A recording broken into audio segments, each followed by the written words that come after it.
warahmatullahi wabarakatuh. Perkenalkan, nama saya Sarah Maulida dengan 22010303015. Saya di sini akan mempresentasikan hasil esai yang berjudul Citra Pemerintah yang Buruk di Mata Rakyat Sulit untuk Diperbaiki. Mengapa demikian? Dari masa ke masa, citra pemerintah di mata rakyat sudah dipandang buruk. Hal ini dimulai dari masa Orde Lama yang dipimpin oleh Insinyur Soekarno dan Dr. Hannes Muhammad Hatta, merupakan presiden dan wakil presiden pertama di Indonesia. Soekarno atau akrab dipanggil Bung Karno memimpin cukup lama, sekitar 11 tahun. Soekarno awalnya memang ditetapkan dan diangkat sebagai presiden seumur hidup berdasarkan ketetapan MPRS nomor 3 tahun 1963. Namun kenyataannya ia harus lengser pada 12 Maret 1967. Lengsernya Soekarno ini disebabkan oleh beberapa faktor, yaitu yang pertama, Soekarno diprotes mahasiswa angkatan 66. Aksi protes ini karena Presiden Soekarno memposisikan Indonesia berlawanan dengan negara barat. Soekarno menerapkan sikap anti-neokolonialisme dan neo-imperialisme yang menyebabkan Indonesia kehilangan dukungan dari luar negeri di bidang politik dan ekonomi. Pada tahun 1966, Indonesia mengalami inflasi mencapai 600% lebih. Lalu ada faktor yang kedua, selain mahasiswa angkatan 66, ada KAMI atau Kesatuan Aksi Mahasiswa Indonesia, lalu ada KAPI, Kesatuan Aksi Pemuda Pelajar Indonesia, dan kesatuan-kesatuan lainnya yang tergabung dalam Front Pancasila berunjuk rasa di depan gedung DPR pada 12 Januari 1966. Mereka menuntut 3 hal yang dikenal dengan Tritura atau 3 tuntutan rakyat. Tritura ini berisi yang pertama, pembubaran Partai Komunis Indonesia atau PKI, yang kedua, pembersihan Kabinet Dwi Kora dari unsur-unsur yang terlibat G30S, dan yang ketiga, penurunan harga bahan-bahan pokok. Namun, Presiden Soekarno tidak peduli terhadap tuntutan aksi ini, karena ia menganggap aksi ini hanya berusaha membelokkan jalannya revolusi ke kanan. Melihat sikap Soekarno yang acuh, maka mahasiswa semakin gencar menyerukan tuntutannya dan melakukan boikot dengan melakukan aksi kempes ban di jalan menuju Istana Negara. Mahasiswa menentang pembentukan Kabinet Dwi Kora yang dilantik Soekarno dan berisi 100 menteri untuk meredam tuntutan rakyat. Pada 11 Maret 1966, mencapai puncak aksi demonstrasi di depan Istana Negara. Dalam aksi kali ini diikuti oleh beberapa sejumlah tentara. Tentara ini ikut mendukung mahasiswa untuk menuntut pembubaran PKI karena beranggapan bahwa PKI itu berada di balik peristiwa G30S. Wakil Presiden Soeharto pun meminta agar Soekarno mengeluarkan surat perintah untuk mengatasi kerusuhan ini. Dan surat perintah itu dikenal dengan Super Semar. Super Semar ini yang membuat Soekarno mundur dari jabatannya. Dan Soeharto naik jadi Presiden Indonesia kedua setelah Soekarno. Selanjutnya masa Orde Baru yang dipimpin oleh Presiden Soeharto. Pemerintahan Soeharto ini berfokus pada pembangunan ekonomi. Hubungan dunia barat yang dihancurkan oleh Soekarno kembali terjalin lagi. Pada permulaan Orde Baru, pertumbuhan makroekonomi sangatlah tinggi. Namun, hal ini mendapat pro dan kontra dari masyarakat Indonesia karena pemerintah dianggap terlalu fokus untuk menarik investor asing.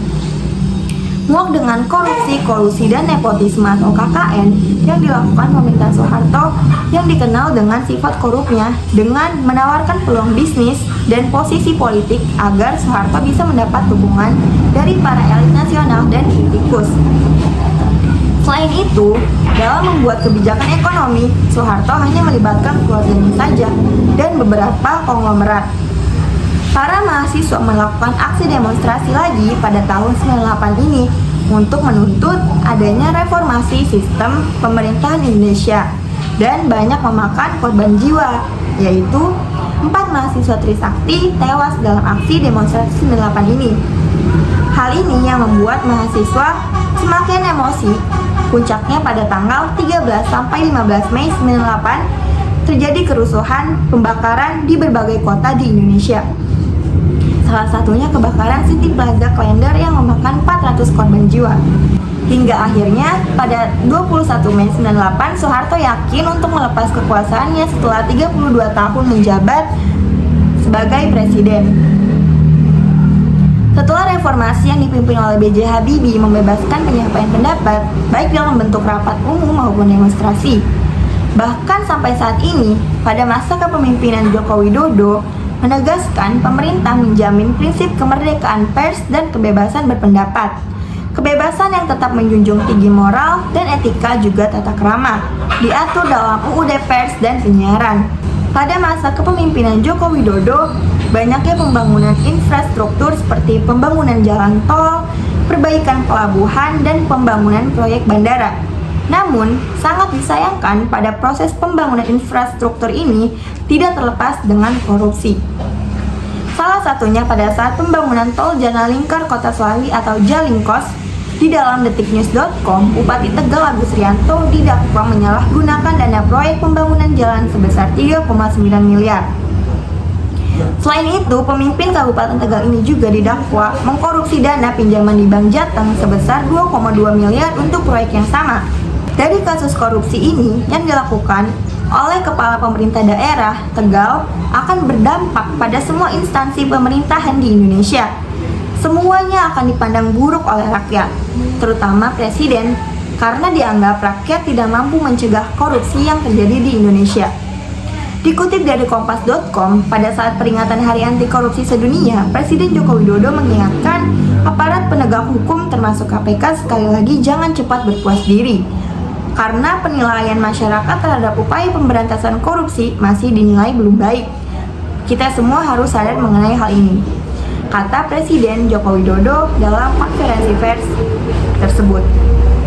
Pada masa kepemimpinan Joko Widodo, tepatnya pada bulan Mei 2022, muncul yang namanya virus COVID-19. Virus ini mendunia dan Indonesia terkena wabah tersebut, sehingga menyebabkan masyarakat harus menggunakan masker ketika hendak pergi keluar rumah, menjaga jarak dengan yang lain, dan mencuci tangan. Sementara orang yang sudah terinfeksi virus ini harus segera diisolasi agar tidak menularkan kepada yang lain. Presiden Joko Widodo menegaskan bahwa presidensi Indonesia di G20 memberikan perhatian besar terhadap kerjasama kesehatan yang inklusif. Untuk itu, diperlukan peran dan ketertiban semua negara serta penguatan peran Organisasi Kesehatan Dunia atau WHO. Namun, lagi dan lagi selalu ada oknum dengan tega menggunakan bantuan alat kesehatan dari pemerintah untuk kepentingan pribadinya. Mantan Kepala Badan Pengembangan dan Pemberdayaan Sumber Daya Manusia atau BPSDM, Kementerian Kesehatan atau Kemenkes, Bambang Giatno Raharjo, terbukti melakukan korupsi pengadaan alat kesehatan atau Alkes dan laboratorium Rumah Sakit Unair. Bambang telah mengembalikan uang hasil korupsi seluruhnya sebesar 100 juta. Sementara itu, Direktur PT Anugrah Nusantara Minarsi mendapat vonis yang sama dengan Bambang.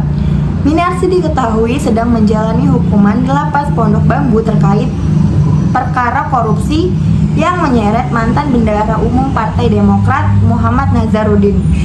Kasus korupsi pengadaan alat kesehatan dan laboratorium Unair ini telah menyebabkan kerugian negara sebesar 14,139 miliar rupiah.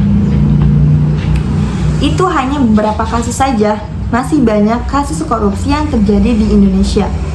Budaya korupsi yang sudah ada sejak zaman dulu ini yang membuat rakyat tidak percaya dengan pemerintah. Rakyat merasa dikhianati oleh pemimpinnya sendiri karena kewajiban rakyat dengan membayar pajak telah dikorupsi oleh para koruptor. Akibat perbuatan para tikus nakal ini membuat Indonesia mengalami kerugian pastinya. Selain itu juga pembangunan jadi terhambat, mahalnya harga jasa pelayanan publik, terbatasnya fasilitas pendidikan dan kesehatan juga masyarakat yang semakin miskin. Dikutip dari buku modul Integritas Bisnis seri 3, dampak sosial korupsi adanya suap dan pungli dalam sebuah perekonomian menyebabkan biaya transaksi ekonomi menjadi semakin tinggi. Hal ini menyebabkan inefisiensi dalam perekonomian negara, melambatnya perekonomian membuat kesenjangan sosial semakin lebar. Orang kaya dengan kekuasaan mampu melakukan suap dengan kekayaannya, sementara orang miskin akan semakin terpuruk dengan kemelaratannya. Sementara tindakan korupsi ini juga mampu memindahkan sumber daya publik ke tangan para koruptor. Akibatnya uang pembelanjaan pemerintah semakin sedikit. Ujung-ujungnya rakyat miskin yang tidak mendapatkan kehidupan yang layak, pendidikan yang baik, atau fasilitas kesehatan yang mencukupi.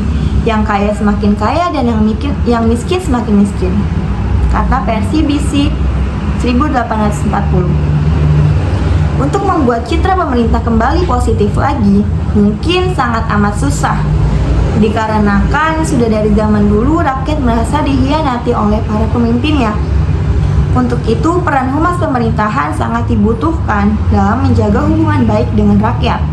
Pemerintah juga membuat kebijakan-kebijakan untuk mengembalikan kepercayaan rakyat, yaitu dengan membuat transparansi informasi kepada masyarakat mengenai tugas pokok, pendapatan, aktivitas, serta kebijakan-kebijakan pemerintah. Dengan adanya transparansi informasi dapat meningkatkan komunikasi masyarakat dengan pemerintah dan memberikan kesempatan bagi masyarakat untuk dapat terlibat secara langsung dalam melakukan pengawasan terhadap aktivitas pemerintah. Selanjutnya, melibatkan masyarakat dalam mengambil keputusan, baik secara langsung maupun melalui lembaga perwakilan yang sah untuk mewakili kepentingan masyarakat. Dalam menanggapi isu-isu yang melibatkan negara, pemerintah harus responsif dengan memberikan penjelasan atau klarifikasi mengenai isu tersebut. Itu saja hasil pemaparan esai yang telah saya sampaikan. Kurang lebihnya mohon maaf. Wassalamualaikum warahmatullahi wabarakatuh.